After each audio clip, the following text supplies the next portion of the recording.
It's Entertainment Schmig. Brought to you by Shane Company. Your ring will be unique. They're saying that many tabloids are saying that Britain's royalty met our royalty last night at a basketball game, but... Oh, was it like Beyonce and Jay-Z? Yes. Yep.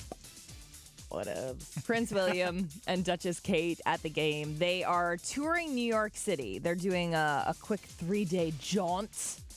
And today they're at a reception at the Empire State Building, and I think they're touring the 9/11 memorial. But they left baby George at home. And Kate's sporting a decent bump for being about 5 months along. Another person who's having the bump rumors swirl around her is George Clooney's wife, Amal. She's had pregnancy rumors before they even walk down the aisle. And much like Jennifer Aniston, they're going to plague her until she actually has a baby. She eats a cheeseburger and she looks pregnant. Yes, but She's there so was tiny. a picture floating around yesterday, and Courtney and I looked at it. And It was I don't even know if it was the angle of the picture. But she what looks was pregnant? underneath the dress? Did she have layers and layers of tulle underneath It was that dress? strange. Because there was some huge bumpage going on. But I'm sure, she maybe just, it was a baby burrito in her belly. You know, we're so fascinated with the bump in the back and the bump in the front. Yes. Welcome to America.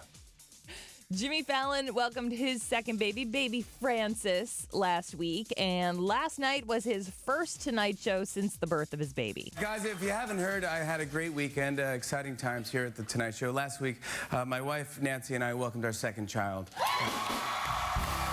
Welcome to the Tonight Show. I'm your host, completely exhausted.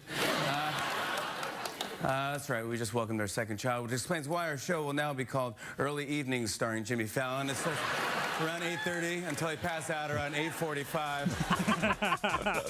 So true. I do not know how he's going to do that show. I mean, a good makeup crew covering up those bags underneath his eyes. But last night he did share some pictures of baby Francis. We got to see a picture of Winnie and his wife all together. And there is this one picture of Francis.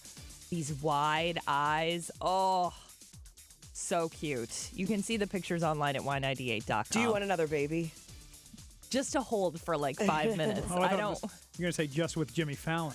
Right. No. She'll take 30 children with Jimmy Fallon. Oh, I don't like him that way. The favorite movies of the year, according to the critics. One website, I guess now with technology, they took all of these different... I guess you could just do that. Pretty A tally broad spectrum there. Tally with point systems, I guess. But Metacritic.com took all of these critics' best of lists, year-end lists for movies, and came up with like the compilation of all of them. And topping the list, Boyhood, the Richard Linklater film. Goodbye to Language, it's a French movie, came in second. And The Grand Budapest Hotel came in third, followed by Birdman and Whiplash. It's good to know that I haven't seen one of the top 5 films. I'm trying to see. Did you see Nightcrawler, the Jake Gyllenhaal film? I did. Okay, that's on the list at number 8. And there are a couple that aren't even out yet. Inherent Vice comes out this weekend with Joaquin Phoenix and Reese Witherspoon. And Selma, historical drama about the voting rights marches led by Martin Luther King, that comes out on Christmas Day. And that's in at number 10 on the list. But Metacritic is constantly adding more critics' top 10 lists, so the list is going to kind of change a little bit, morph a little as time goes on. Another top 10 list that is really interesting, IMDb released its annual top 10 stars of the year list. Ooh. And for the first time ever, filled entirely with women. Hey. Whoa. I know. Well, congratulations, you two. I hope that works out for you today.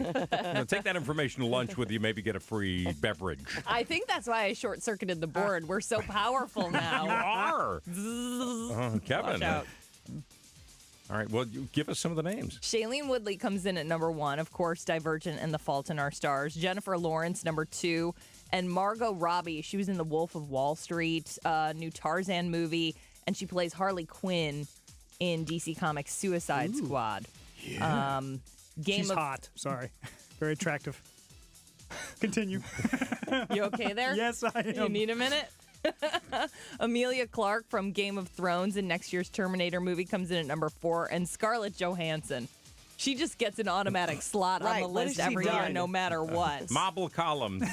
She'll always have a place in my heart for marble columns. You need a column. You need one. I love this. Last night, Seth Meyers had a joke about that Discovery Channel show, Eaten Alive. You know, the anaconda. My anaconda don't.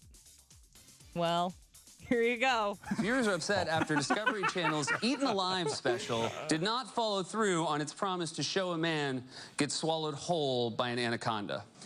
And according to a herpetologist, the stunt failed because the anaconda didn't want none. Okay, There I'm you go. sorry. That's all right. Took that one right away from you. It was pretty obvious, though. What a goofball, you know? And Yes. the problem with Discovery Channel is they knew because it was They did filmed. all that press. And they Filmed did before. all the press after trying to dupe us. It is the fleecing of America. It really is. Dupe us. Did you really want to watch it in the first place? It was ridiculous. No, but it had a little interest to me. I'm I'm kind swallowed of whole. glad that all the people who tuned in for it got duped. You know, I hope this is this guy's Geraldo's Al Capone vault. Right. Oh, You know, yeah. and that stays with him. Just stop goofing around with us. I'll never get eaten by a snake again. That's Entertainment Schmig. More at 8:40 and online at y98.com.